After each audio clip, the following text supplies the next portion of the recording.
ഞാൻ നിങ്ങളുടെ വാർത്തകളൊക്കെ കാണാറുണ്ട്. എനിക്ക് ഇതിനകത്ത് താല്പര്യമുണ്ട്. പിന്നെ എൻ്റെ ഒരു വാക്കേ ഉള്ളൂ എനിക്കൊരു വിഷമമായിട്ട് തോന്നി. ഈ അപ്പോസ്തലൻ എന്ന വാക്കിനെ അങ്ങനെ ദുർവ്യാഖ്യാനം ചെയ്ത അപ്പോസ്തലൻ പറയുന്നത് കാരണം അല്ല, അപ്പോസ്തലന്മാരാണ്. ഈ ഇതിനെ പോലുള്ള കള്ളന്മാർ അവൻ അപ്പോസ്തലൻ തന്നെയാണ്. അപ്പോസ്തലൻ എന്ന വാക്ക് കർത്താവ് തന്റെ ശിഷ്യന്മാരെ വിളിച്ചതാണ്. ഇവരാരും അപ്പോസ്തലന്മാരോ പ്രവാചകന്മാരോ ഒന്നുമല്ല. അന്ത്യകാലത്ത് കള്ളപ്രവാചകന്മാർ എഴുന്നേൽക്കും. കഴിയുമെങ്കിൽ വ്രതന്മാരെയും തെറ്റിക്കുന്ന ദൈവവചനമാണ്. ആ തെറ്റിക്കുന്ന ടീമാണിവർ. ഞാനൊരു പാസ്റ്ററാണ്. ഞാൻ എൻ്റെ 38 വയസ്സ് കഴിഞ്ഞതിന് ശേഷമാണ് ഞാൻ ബൈബിൾ കോളേജിൽ പഠിക്കാൻ പോകുന്നത്. അന്ന് ഞാൻ കൊട്ടാരക്കര പഠിച്ചുകൊണ്ടിരിക്കുമ്പോൾ അവിടെ എൻ്റെ ജൂനിയർ എൻ്റെ സീനിയർ എൻ്റെ അതേ കാലത്ത് തന്നെയാണ് പഠിച്ചുകൊണ്ടിരുന്നതാണ് ഈ കൊട്ടാരക്കര ഈ അടൂക്കാരൻ ഈ വായി നോക്കി ടിജോയോ അങ്ങനെ കണ്ട സാധനം ഇല്ലയോ, അജോയോ, അങ്ങനെ ലിജോ എബ്രഹാം. നിങ്ങൾക്കത് വ്യക്തമായിട്ടുള്ള ബോധമുണ്ട്, അവന്റെ പേരും അറിയാം. ഈ ആക്ടിങ് ആണ് ബാഡ്. പ്രത്യേകിച്ച് എന്നെ പോലൊക്കെ ഉള്ളവരോട് സംസാരിക്കുമ്പോൾ നിങ്ങൾ ഓപ്പൺ ആയിട്ട് സംസാരിക്കുക. ഇത് അറിയാൻ വയ്യാത്ത രീതിയിലൊക്കെ പ്രത്യേകിച്ച് ഈ ഫീൽഡിൽ നിൽക്കുന്ന ഈ ആത്മീയ കച്ചവട രംഗത്ത് നിൽക്കുന്ന താങ്കൾക്ക് പൊട്ടം കളിക്കുന്നതാണ് വേണം എനിക്ക് സൂചിക്കാത്തത്. സ്ട്രൈറ്റ് ആയിട്ട് കാര്യം പറ. അറിയാമല്ലോ. എനിക്ക് അവൻ പേര് ഞാൻ വ്യക്തമായിട്ട് ടിജോയും ടിനുവും പിന്നെ ഇങ്ങനെ ഒത്തിരി പേരുള്ളതുകൊണ്ട് ഞാൻ ഇവർ ആരുമായിട്ട് ഒരു ബന്ധമുള്ള മനുഷ്യനെ അല്ല. ഞാൻ പാസ്റ്ററായിരുന്നു. ഞാൻ 15 വർഷം ശുശ്രൂഷ ചെയ്തു. ഇപ്പൊ ശുശ്രൂഷയില്ല, പ്രായമൊക്കെ കഴിഞ്ഞിപ്പോൾ 65 വയസ്സുണ്ട്. ഞാൻ ഇങ്ങനെ ഒതുങ്ങി കുടുംബത്തിൽ കഴിഞ്ഞു കൂടുന്ന ടീമാണ്. ദൈവന്മാരല്ല. ഇവൻ അന്ന് കൊട്ടാരക്കര പഠിക്കുമ്പോൾ തന്നെ ആഴ്ചയിൽ ഒരു ദിവസം ഫാസ്റ്റിംഗ് ആണ്, വെള്ളിയാഴ്ച. അന്ന് ഇവൻ പിള്ളേരെ വിളിച്ചുകൊണ്ട് പോയി വെളിയിൽ ചെന്നിട്ട് 10 വർഷം മേടിച്ചുകൊണ്ട് രാത്രി ഉമ്മാർ തിന്നു. ബാക്കിയുള്ള പാവം പിടിച്ച പിള്ളേരെല്ലാം അന്ന് പറഞ്ഞു നിർത്തിയിരിക്കും. ഈ സ്വഭാവമായിരുന്നു എന്നോട്. ഞാനത് ചോദ്യം ചെയ്തതിന് എന്നെ ബൈബിൾ കോളേജ് വിളിച്ച് ശാസിച്ചു. ഞാൻ അവിടുന്ന് പഠിത്തം നിർത്തി പോന്നു. 1.5 വർഷം അവിടെ പഠിച്ചു. അത് കഴിഞ്ഞ് ഞാൻ മല്ലപ്പള്ളിയിലാണ് പിന്നെ പഠിക്കുന്നത്. അങ്ങനെ ഞാൻ പോകുന്നതാണ്. പിന്നെ കൊട്ടാരക്കരക്കാരൻ എന്ന് പറയുന്ന പുള്ളി കിടന്ന് യേശു പുള്ളിയോട് സംസാരിച്ചു. നിങ്ങളെ പറഞ്ഞ തന്നെ സത്യം തന്നെയാണ്. യേശു അങ്ങനെയല്ല സംസാരിച്ചത്. അവന്റെ ശബ്ദമാണെന്ന് എനിക്ക് തോന്നുന്നു. ഞാനുടെ ശബ്ദമാണെന്ന് അറിയത്തില്ല. അവൻ അടയാളത്തിൽ തീരുമാനിച്ച് കൊള്ളാമെന്ന് ശുശ്രൂഷകാരനായിരുന്നു എനിക്ക് തോന്നുന്നു. ഞങ്ങളുടെ അവിടെ നിന്നൊക്കെ പലരും അവൻ്റെ വീട്ടിൽ പോയിട്ടുണ്ട്. ഞാൻ പോയിട്ടില്ല. ഞാൻ ഇങ്ങോട്ടൊന്നും പോകാറില്ല. പണ്ടേ തന്നെ PG വർഗീസ് വന്നിട്ട് അവനൊരു സപ്പോർട്ട് ചെയ്തിട്ട് പോയി. ആ മനുഷ്യനെ കുറിച്ച് പണ്ട് ഞാൻ കേട്ടിട്ടുണ്ട്. രക്ഷിക്കപ്പെടുന്നതിന് മുമ്പ് ആ മനുഷ്യൻ നല്ലൊരു ശുശ്രൂഷകനായിരുന്നു. പുള്ളിയുടെ പുസ്തകം ഒരു പുസ്തകം ഞാൻ വായിച്ചത്. നമുക്ക് ഇവിടെ കുറേ അനുഭവം അറിയാം. ഇപ്പോൾ അദ്ദേഹം വന്നതെന്ന് പറയുന്നത് ഈ ജനങ്ങളുടെ കയ്യിലാണ് 8 കോടി ഇരിക്കുന്നത്. ഞാൻ ഈ 1 രൂപ തന്നു കഴിഞ്ഞാൽ നിനക്കത് മൊത്തം വർദ്ധിച്ചു വരും. അയാളെ ഞാൻ മൈൻഡിൽ നോക്കി. അയാളെക്കുറിച്ച് വേറെ പുസ്തകത്തിൽ വേറെ ഭാഗം പറയുന്നത് അയാളെപ്പോലുള്ളവരെ കുറിച്ച്. അതായത് 50 സങ്കീർത്തനത്തിൽ പറയുന്നത് കള്ളനെ കണ്ടാൽ നീ അവൻ അനുകൂലപ്പെടുന്നു, വ്യഭിചാരിയോട് നീ ഭംഗിയായിരുന്നു എന്ന് പറഞ്ഞുകൊണ്ട് 50 സങ്കീർത്തനത്തിൽ പറയുന്നത്. അതാണ് പുള്ളി അവിടെ കാണിച്ചത്.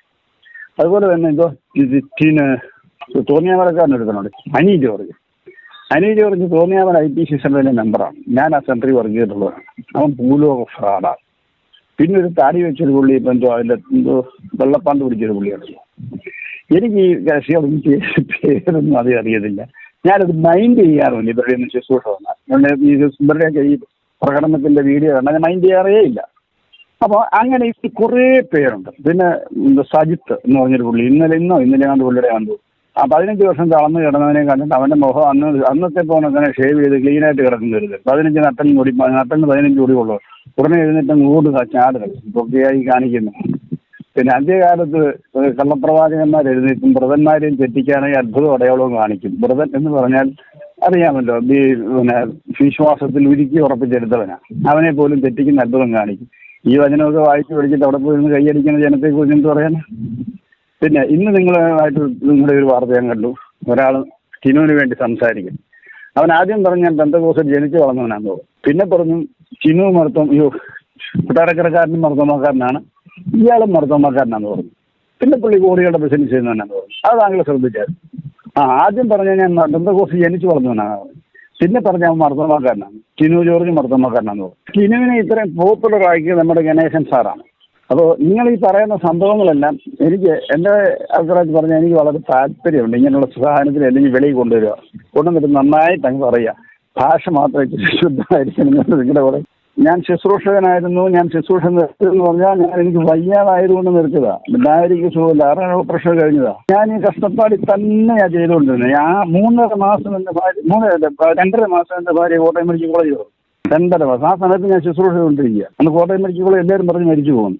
ഞാൻ തന്നെ ഇരുന്ന് പ്രാർത്ഥിച്ച് എൻ്റെ കൂടെ ബൈബിൾ കോളേജ് പഠിച്ച സഹോദരനുണ്ട്. ഞങ്ങൾ ഒന്നിച്ചിരുന്ന് പ്രാർത്ഥിച്ച് അവർ ശുശ്രൂഷ ചെയ്യും. അങ്ങനെ ചെയ്തു തന്നു. അത് കഴിഞ്ഞ് ഇവർക്ക് മെനഞ്ചറ്റീസ് വന്നു. അത് കഴിഞ്ഞിട്ട് ഹാർട്ടിന് ഓപ്പറേഷൻ വന്നു. ഹാർട്ടിന് ഓപ്പറേഷനോട് വന്നു കഴിഞ്ഞിട്ട് ഇവർ 5 ഓപ്പറേഷൻ കഴിഞ്ഞാൽ 2 സിസേറിയൻ, യൂട്രസ് റിമൂവ്, അത് കഴിഞ്ഞ് ഉടനെ മുഴ വന്നിട്ട് അതിനൊരു ഓപ്പറേഷൻ കഴിഞ്ഞപ്പോൾ പിന്നെ വയറിനകത്തെ സ്റ്റിച്ച് പൊട്ടിയിട്ട് വയറ് പുറത്തോട്ട് തള്ളി. ഇപ്പം നടക്കാൻ പറ്റത്തില്ല, ഒന്നിട്ട് ശുശ്രൂഷയ്ക്ക് പോകാൻ പറ്റത്തില്ല. ഇന്നത്തെ കാലത്ത് ഒറ്റയ്ക്ക് ഒരു പാസ് എവിടെയും കയറി കഴിഞ്ഞാൽ നാണം കയറാം, കാര്യം കൂടെ കൊണ്ടുപോകാൻ പറ്റത്തില്ല. അങ്ങനെയൊക്കെയുള്ള സാഹചര്യം വന്നുകൊണ്ടാണ് ഈ ശുശ്രൂഷ എനിക്ക് ചെയ്യാൻ കഴിയാനില്ല. പിന്നെ ഞാൻ ഈ പരസ്യം ചെയ്തിട്ട് പിന്നെ ഇവന്മാരുടെ കൂട്ട് ആളാകാനൊന്നും ശ്രമിക്കുന്നില്ല. നിങ്ങളെ വാർത്ത കണ്ടപ്പോൾ താല്പര്യപ്പെട്ടു, അതുകൊണ്ട് പറഞ്ഞു. ഞാൻ അപ്പോസ്തലൻ എന്ന് പറയുന്നത് ആ ഒരു വാക്ക് വന്ന് പലരും അങ്ങനെ പറയുന്നു. അത് കേട്ടപ്പോൾ പ്രയാസം തോന്നി. അവനെ അപ്പോസ്തോലിയെന്നോ അതിനേക്കാളും മ്ലേച്ഛമായ പദവേ പറയാൻ പാടുള്ളൂ അവനെ കുറിച്ച്. അവനെ നല്ല അപ്പോസ്തലന്മാരുടെ വില കളയാൻ നടക്കുന്ന ഈ കള്ളനെ പിന്നെ എന്താ വിളിക്കുന്നത്? അവൻ അപ്പോസ്തോലിയൻ തന്നെയാ. സംശയം എന്തായിരിക്കുന്നേ? അപ്പോസ്തലന്മാർക്ക് മാനിക്കരല്ലേ എന്ന് പറഞ്ഞാൽ പറഞ്ഞെന്നുള്ളതേ ഉള്ളൂ. അതാ പറഞ്ഞ അപ്പോസ്തലൻ എന്ന് പറഞ്ഞാൽ വളരെ വളരെ വളരെ പവിത്രമായ പദമാണ്. ഇവനാണോ? ഇവൻ അപ്പോസ്തലനാണോ? താങ്കൾ പറ. എങ്ങനാവുന്നത്? ഇവൻ പ്രവാചകനുമല്ലല്ലോ. അവനെ ഇവനെന്താ വിളിക്കേണ്ടത്? അന്നേരം ഇവൻ എന്നെ വിളിക്കേണ്ടത്? ഇവൻ സ്വന്തമായിട്ട് ഇവൻ സ്വന്തമായിട്ട് പരസ്യം ചെയ്യുന്നത് ഇവൻ അപ്പോസ്തോലൻ എന്നും പറഞ്ഞാണ്. അന്നേരം ഇവൻ എന്തോ നമ്മൾ വിളിക്കണ്ടേ? അവനോട് ചോദിച്ചാൽ അപ്പോസ്തലന്റെ യോഗ്യത എന്ന് ചോദിച്ചു. അല്ല, അതൊക്കെ അത് നമ്മൾ പോയി ചോദിച്ചാൽ മതി. ഞാൻ പറയുന്നത് ചോദിക്കുന്നതാണ്. അവനെ എന്താ വിളിക്കണ്ടെന്ന് പറ. അവൻ അപ്പോസ്തോലനാണെന്ന് പറഞ്ഞ് പേര് വെച്ച് പരസ്യം ചെയ്യുന്നു. അവൻ അന്നേരം നമ്മൾ എന്താ വിളിക്കണ്ടേ? ഈ പറയപ്പെട്ട ഇവരാരും പാസ്റ്റർമാരുമല്ല. അല്ല, ഞാൻ ചോദിക്കുന്നതിന്റെ കൂടെ താങ്കൾ ചോദിച്ചിട്ടേ പറഞ്ഞു ഇവനെ എന്തോ നമ്മൾ വിളിക്കണ്ടേന്ന് പറ. അതിനൊരു പേര് എനിക്കറിയത്തില്ല തോന്നുന്നു. എനിക്കറിയാവുന്ന പേരെ ഞാൻ വിളിച്ചത് അപ്പോസ്തോലിയൻ. താങ്കൾക്ക് വിളിക്കണേ വിളിക്കാം. ഞാനെങ്ങനെ പറയും? അതൊരു പത്തനംതിട്ട ദിവസമുള്ളൂ. ഞാനെങ്ങനെ പറയും? അതൊരു പത്തനംതിട്ട ഒരു പുള്ളിയുണ്ട്, വാഴമുട്ടം കാരൻ. പുള്ളി എന്താ കുളത്തിന്റെ അവിടെ ഭയങ്കര പരിപാടി, അടിപൊളി പരിപാടിയൊക്കെ ഇങ്ങനെ സന്തോഷം നോക്കുന്നുണ്ടായിരുന്നു. അപ്പൊ അവിടുന്ന് പോയെന്നൊക്കെ തോന്നുന്നു. അവൻ ഇതിന്റെ ബാക്കിയാണ്. ഇതാരും പാസ്റ്റർമാരല്ല, അതുകൊണ്ട് എന്താ വിളിക്കേണ്ടത് ഞാൻ ചോദിക്കുന്നത്. ഇവന്മാര് വിളിക്കേണ്ടത് എന്താ വിളിക്കുന്നത്? ഞാൻ എങ്ങനെ ഇവർക്കൊരു ഭാഷ പറയുന്നത്? വിളിക്കാൻ പേരൊക്കെ ഒരുപാട് എനിക്കറിയാം, പക്ഷെ ഞാനത് ഉപയോഗിക്കാൻ ആഗ്രഹിക്കുന്നില്ല. അതുകൊണ്ട് ഞാനത് ഉപയോഗിക്കാൻ ആഗ്രഹിക്കുന്നത് വിളിച്ചോ. നിങ്ങൾക്കത് ആഗ്രഹമുണ്ട് വിളിക്കാൻ, നിങ്ങൾക്കത് ആഗ്രഹമുണ്ട് വിളിക്കാൻ, പക്ഷെ വിളിക്കാനുള്ള ധൈര്യമില്ല. എനിക്കത് ആഗ്രഹമുണ്ട്, എനിക്ക് വിളിക്കാനുള്ള ധൈര്യമുണ്ട്.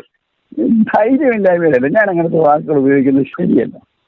10 മിനിറ്റ് സംസാരിച്ച് കഴിഞ്ഞാൽ ഇപ്പം വായിന്ന സംഭവം എന്നിട്ട് വരുന്നത് കേൾക്കണം. ഒരിക്കലും വരത്തില്ല.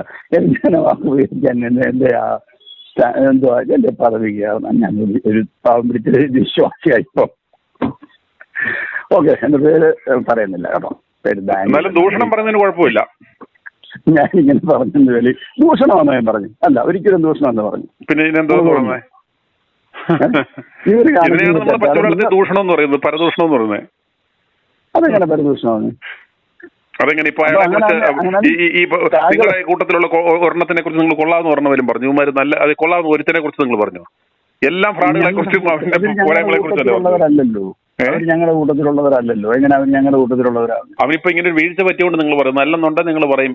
പറ്റുമെങ്കിൽ അവനൊരു സ്റ്റേജ് തന്നാൽ നിങ്ങൾ സ്വോത്രം പറഞ്ഞ് അവിടെ പോയി പ്രവർത്തനം നടക്കും. അവനിരുന്ന കവറും മേടിക്കും. ഇതിന് മുമ്പും പോയിട്ടില്ല, ഇപ്പോഴും പോയിട്ടില്ല, മേലാനും പോകത്തില്ല. കവറും മേടിക്കത്തില്ല, വാടക വീട്ടിലാണ് താമസിക്കുന്നത്. അതൊന്നുമല്ല, കിട്ടിയ മേടിച്ചേനെ വിളിച്ചാൽ പോയത്. തോന്നുന്നു പോകത്തില്ല. അതുകൊണ്ടാണ് ഞാൻ ശുശ്രൂഷ വിധാനം കാരണം സത്യം മാത്രം പ്രസംഗിച്ചു വന്നത്. മനസ്സിലായോ? നേതാക്കന്മാർക്ക് ഇഷ്ടം പെടാറുണ്ട്. വന്നിരിക്കുന്ന ജനത്തെ ഇളക്കി ഇപ്പൊ വിടിവിക്കുമെന്ന് പറഞ്ഞു കഴിഞ്ഞാൽ സംഭവം ശരിയാണ്. ഇന്ന് അതുപോലെ ഈ കാബറെ പ്രവാചകന്മാരെയാണ് ഇന്ന് കാലത്തിന് ആവശ്യം. സ്റ്റേജിൽ കടന്ന് നമ്മുടെ മറ്റേ ചൊറിയൻ പാച്ചർ കിടന്ന് ചാടുന്ന പോലെ ചാടാൻ പറ്റുമോ? ഡാൻസ് കളിക്കാൻ പറ്റുമോ? കാബറെ പാട്ട് പാടാൻ പറ്റുമോ? തട്ടുപൊളിപ്പൻ ഓർക്കസ്ട്ര കൊണ്ടുപോകാൻ പറ്റുമോ? അവർക്ക് ഉള്ളിൽ നിന്ന് സ്റ്റേജും കച്ചവടവും വിഷമിച്ചിട്ട് നമ്മൾ യാതൊരു കാര്യമില്ല. കാബറെ പ്രാർത്ഥന, ഈ ഉപവാസ പ്രാർത്ഥന എന്നല്ല, ഇത് കാബറെ പ്രാർത്ഥന. യേശു ക്രിസ്തുവിന്റെ കഷ്ടാനുഭവത്തെ കുറിച്ചാണ് ഞാൻ പ്രസംഗിക്കുന്നത്. അത് കേൾക്കാൻ നമ്മൾ തയ്യാറാണ്. അത് കേൾക്കാൻ താങ്കളുടെ കുടുംബക്കാര് പോലും കാണൂല. ഉള്ള കാര്യം പറയാമല്ലോ. ഇല്ല, കേൾക്കത്തില്ലെന്നേ. സത്യം പറഞ്ഞാൽ കേൾക്കത്തില്ലെന്നേ. ഞാൻ പ്രസംഗിക്കുന്ന കാര്യം സ്വതന്ത്രം പറയത്തില്ല. ഞാൻ ഒരു പെർഫോമൻസ് നടത്തട്ടെ. ഒരു കാര്യം കൂടെ ഞാൻ രണ്ടു കാലം പറിച്ച് തുള്ളുകയും ചെയ്യും, രണ്ട് കൈയും പൊക്കി സ്തോത്രം പറയുകയും ചെയ്യും. യേശുക്രിസ്തു പറഞ്ഞ ഒരു വാക്ക് എന്തോ യേശുക്രിസ്തുവിന്റെ ശബ്ദം റെക്കോർഡ് ചെയ്തെന്ന് പറഞ്ഞല്ലോ. അതിനകത്ത് പറഞ്ഞിരിക്കുന്ന വാക്കല്ലേ, ഞാൻ പറയുന്നു സഭയുടെ ദോഷവും കുറ്റവും കണ്ടുപിടിക്കുന്നവന്റെ തലമുറയ്ക്ക് നമ്മള് സമയം കളയുന്ന അവന് ഭ്രാന്ത്, അവൻ ജൽപ്പനം നടത്തിയത് അത് ഞാൻ പറയട്ടെ. അപ്പൊ യേശുക്രിസ്തു കഷ്ടവും ദോഷവും ഉള്ള സഭയെ പരിപാലിക്കുന്ന ആളാണ്. കഷ്ടവും കുറ്റമുള്ള സഭയെ പരിപാലിക്കുന്ന ആളെന്നല്ലേ അവൻ പറഞ്ഞു വരുന്നു. യേശുക്രിസ്തു യെരൂശലേം ദേവാലയത്തിൽ ചെന്നിട്ട് എന്താ ചെയ്തേ?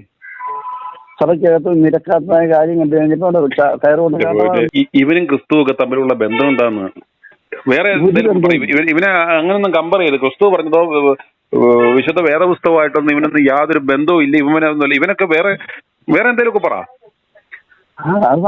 സാത്താന്റെ നാടകത്തെ കുറിച്ചൊക്കെ എന്തെങ്കിലുമൊക്കെ പറ. അതിനകത്തുള്ള അഭിനയ തൊഴിലാളികളെ ഇവന്മാരുടെ ക്രിസ്തുവായിട്ടോടെ ബന്ധം. നിങ്ങളുടെ ആ വീഡിയോയും പ്രോഗ്രാം എനിക്ക് ഇഷ്ടമാണ്. ഞാൻ ഒത്തിരി നാളുകൊണ്ട് കേൾക്കാറുണ്ട്. ഈ വാക്കുകൾ മാത്രം കടന്നു വാങ്ങി പോകുന്നു. യുവമാരുടെയൊക്കെ പുറകെ യുവമാരുടെയൊക്കെ സ്തോത്രം പറഞ്ഞു പോകാതെ പലപ്പോഴും നമ്മുടെ എപ്പിസോഡൊക്കെ കാണുക, കാര്യങ്ങൾ മനസ്സിലാക്കുക, സമാധാനത്തോടെ വീട്ടിലിരിക്കുക. ആര് പോകുമെന്നാ പറയുന്നത്. എന്റെ പൊന്നു സഹോദരൻ, ഞാൻ ഈ സോഷ്യൽ ഇറങ്ങുന്നതിന് ഞാൻ ഒരുപാട് സെക്കുലർ ബുക്കുകൾ വായിച്ചിട്ടുള്ളൂ. ഒരുപാട് ബുക്കുകൾ എല്ലാ മതത്തിന്റെ വായിച്ചിട്ടുള്ളതാണ്. ഇറങ്ങുമായിരുന്നോ? വായിച്ചിട്ടുണ്ടെങ്കിൽ അത്ര മനസ്സിലാക്കിയിട്ടില്ല എന്നുള്ളതാണ് അർത്ഥം. കാരണം അങ്ങനെ വായിച്ച് മനനം ചെയ്ത് ഇരുന്നുവെങ്കിൽ ഈ പരിപാടിക്ക് നമ്മൾ ഇറങ്ങൂലായിരുന്നു. ആളുകളെ നിത്യനാശത്തിലേക്ക് നയിക്കാൻ വേണ്ടി നമ്മൾ ഇറങ്ങുമായിരുന്നോ? ഒരിക്കലും നിത്യനാശത്തിന് കലണ്ട് നയിക്കും. ആര് പറഞ്ഞു? ഈ പണിക്ക് ഇറങ്ങുന്നവർ നയിക്കുന്നത് ആളുകളെ അവൻ നരകത്തിലേക്ക് പോകുക മാത്രമല്ല, അവന്മാർ നിത്യനാശത്തിലേക്ക് നയിക്കുന്നതെന്നും വേറെ പുസ്തകം പറയുന്നു. അങ്ങനെയുള്ളവരുടെ മാത്രമേ നിങ്ങൾക്ക് കിട്ടുന്നുള്ളൂ. ന്യായമായി ശുശ്രൂഷ ചെയ്യുന്നവരുടെ ന്യൂസുകൾ നിങ്ങൾക്ക് കിട്ടാറില്ല. ഈ പറയുന്ന യുമാരുടെ ഈ കൈകുട്ടിപ്പാട്ടും സ്വോത്രം പറച്ചിലും ഹല്ലേലൂയ വിളിയും ഉപവാസ പ്രാർത്ഥനയും ഒന്നും അല്ല. ഇവന്റെയൊക്കെ യാഗം ആർക്ക് വേണം? പട്ടിക്ക് ഒരു മറുടെ യാഗം വേണ്ട. ഇവന്മാരെന്തെങ്കിലും ആളുകൾക്ക് നന്മ പ്രവർത്തിക്കുക. അല്ലെ 2-3 വാഴയിലും വെച്ച് കഴിഞ്ഞാൽ അതാണ് ഏറ്റവും നല്ല പ്രവർത്തനം. മനസ്സിലായി? അങ്ങനെയുള്ളവരുടെ ന്യൂസ് നിങ്ങൾക്ക് കിട്ടാറില്ല. കാരണം അതല്ല ഞാൻ പറഞ്ഞില്ലേ, ഈ കർത്താവ് ഇതുപോലെ ഇവരുടെ സ്തോത്രങ്ങളെയും ഹല്ലേലൂയയും കൈകുട്ടിപ്പാട്ടും കേട്ട് ആസ്വദിച്ച് കാലുവാട്ടി ഇരിക്കുന്ന ആളല്ലെന്ന്. എന്തെങ്കിലുമൊക്കെ അവനവന്റെ കർമ്മം ചെയ്യുക. ആര് പറഞ്ഞു? നമ്മളിപ്പം ഞാൻ പറഞ്ഞില്ല, വീട്ടിൽ 10 മൂട് വാഴ വെച്ചു, 10 മൂട് കപ്പ ഇട്ടു, അത് തന്നെ വലിയൊരു ദൈവ ശുശ്രൂഷയാ. അല്ലെങ്കിൽ നമ്മൾ ആർക്കെങ്കിലും സഹായം ചെയ്തു. ഇതൊക്കെയാണ് ഏറ്റവും വലിയ ശുശ്രൂഷകള്. ഇവന്റെയൊക്കെ കൈകൊട്ടിപ്പാട്ടും സ്വോത്രം പറച്ചിലും തെരുവോര പ്രസംഗവും ഏത് പട്ടിക്ക് കേൾക്കണം? ഞാൻ പറഞ്ഞു ഇതൊക്കെ കേട്ട് ഇവന്റെ സ്വോത്രം വഴി ഇവന്റെ മറുഭാഷയൊക്കെ കേട്ട് കർത്താവ് ഇങ്ങനെ ചിരിച്ച് തലയാട്ടി ആഹാ പാടി പൊളി എന്ന് പറഞ്ഞിരിക്കുക. എന്നെപ്പോലെ ചിന്തിച്ചിട്ട് വേണം ഞാനിതൊക്കെ ഇറങ്ങിയത്. ഇപ്പൊ സംസാരിച്ചത് നമ്മളിങ്ങനൊന്നും പോകാറില്ല, ഇങ്ങനൊന്നും കേൾക്കുന്നു. ഞാൻ പോകാതിരുന്നാൽ വളരെ നല്ലത്. ആര് സംസാരിച്ചാലും ഞാൻ അതിന്റെ വചനം അവരുടെ സംസാരത്തെ വിവേചിക്കും. വചനം നമ്മൾ വായിക്കുക, നമ്മൾ ഗ്രഹിക്കുക, നമ്മളത് പ്രവർത്തിക്കുക. വിവേചിക്കും. നമ്മളതിനെ കുറിച്ച് ചിന്തിക്കും. ഈ അഭിവൃദ്ധിയൊന്നും കർത്താവ് ആർക്കും കൊടുക്കില്ല. ഈ ആളുകളുടെ ദശാംശവും സ്വോത്രകാഴ്ചയും വിഴുങ്ങി യുവമാർക്ക് അഭിവൃദ്ധി ഉണ്ടാകുന്നതല്ലാതെ പോകുന്ന ഏതെങ്കിലും ഒരുത്തന് അഭിവൃദ്ധി ഉണ്ടായി കണ്ടിട്ടുണ്ടോ? അവർ ചിന്തിക്കുന്നില്ലല്ലോ. അവർക്ക് അവരുടെ താങ്കൾ തന്നെ പറ, ഇത്രയും വർഷത്തെ അനുഭവത്തില് ഈ പരിപാടിക്ക് പോകുന്നതിനകത്ത് ഈ പറയുന്ന തട്ടുപൊളിപ്പൻ പരിപാടികൾ നടത്തുന്ന പ്രസംഗിക്കുന്ന ഈ കള്ള അപ്പോസ്തലന്മാർക്കല്ലാതെ ആർക്കെങ്കിലും ഒരു അഭിവൃദ്ധിയോ പ്രോസ്പെരിറ്റിയോ ഉണ്ടാകുന്നുണ്ടോ? ഇല്ല. അതാ ഞാൻ പറയട്ടെ, ഈ തെറ്റിനെ തെറ്റായിട്ട് ചൂണ്ടിക്കാണിക്കുമ്പോഴാണ് വിരോധം വരുന്നത്.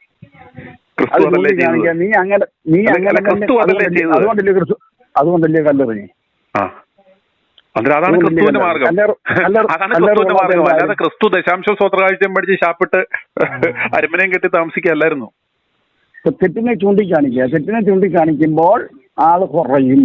ഇത് നീ ആ തെറ്റിനോട് കൂടെ തന്നെ നിന്ന്. പണ്ട് ഞാൻ പറഞ്ഞു കേട്ടിട്ടുണ്ട്, ശബരിമല പണ്ട് വനമുള്ളതായിട്ട് കിടന്ന് ഇത്രയൊന്നും ഡെവലപ്പ് ഇല്ലായിരുന്നു. അത് തമിഴന്മാർ വന്നു കഴിഞ്ഞാൽ വിരിയുടെ കീഴിൽ ഷെഡ് കെട്ടിയിട്ട് തഴപ്പായിട്ടാണ് കിടക്കുന്നത്. അതിനടി കുഴി കുഴിച്ചിട്ട് അതിനകത്താണ് കക്കൂസി പോകുന്നത്. എന്നിട്ട് മണ്ണ് മൂടിയിട്ടിട്ട് കിടക്കും. ഞാൻ കേട്ടിട്ടുണ്ട്, നടന്നതെന്ന് എനിക്കറിയത്തില്ല. അപ്പോൾ അതിന്റെ മണ്ടയിൽ കിടന്നുകൊണ്ട് അതൊന്നിനെ ശരണം വിളിക്കുന്നു എന്ന് പറഞ്ഞു കൊടുക്കുന്നു. ശരണം വിളിക്കുന്നത് തെറ്റ് ഞാൻ പറയാം, ഒരു കുറ്റപ്പെട്ട് പറഞ്ഞേ എന്ന് പറഞ്ഞുകൊണ്ട് ഈ തീട്ടത്തിനകത്ത് നിന്നോട്ട് തന്നെ ഇനി അങ്ങ് തുള്ളിക്കോ, ഇനി അങ്ങ് അനുഗ്രഹിക്കപ്പെടുമെന്ന് പറഞ്ഞു. ഒരിക്കലും അനുഗ്രഹിക്കപ്പെടുന്നില്ല. മാനസാന്തരം എന്ന് പറയുന്ന ഒരു സംഭവം വേദപുസ്തകം പഠിപ്പിക്കുന്നുണ്ട്. പാപബോധവും കുറ്റബോധവും പറയുന്നുണ്ട്. ഇതൊന്നും ഇവർക്ക് വേണ്ട. ഇത് പ്രസംഗിക്കുന്ന ഉപദേശിക്കുന്ന സഭയ്ക്കും വേണ്ട. അങ്ങനെ പ്രസംഗിച്ച് ഒരുപാട് കല്ലേറ് കൊണ്ടവനായ മനസ്സിലായോ? അതാണ് ക്രിസ്തുവിന്റെ മാർഗ്ഗം. i2i News, an eye for truth. i2i News subscribe ചെയ്തിട്ടില്ലാത്തവർ ഇപ്പോൾ തന്നെ സബ്സ്ക്രൈബ് ചെയ്യുക. നോട്ടിഫിക്കേഷൻ ലഭിക്കുവാൻ ബെൽ ബട്ടണും അമർത്തുക.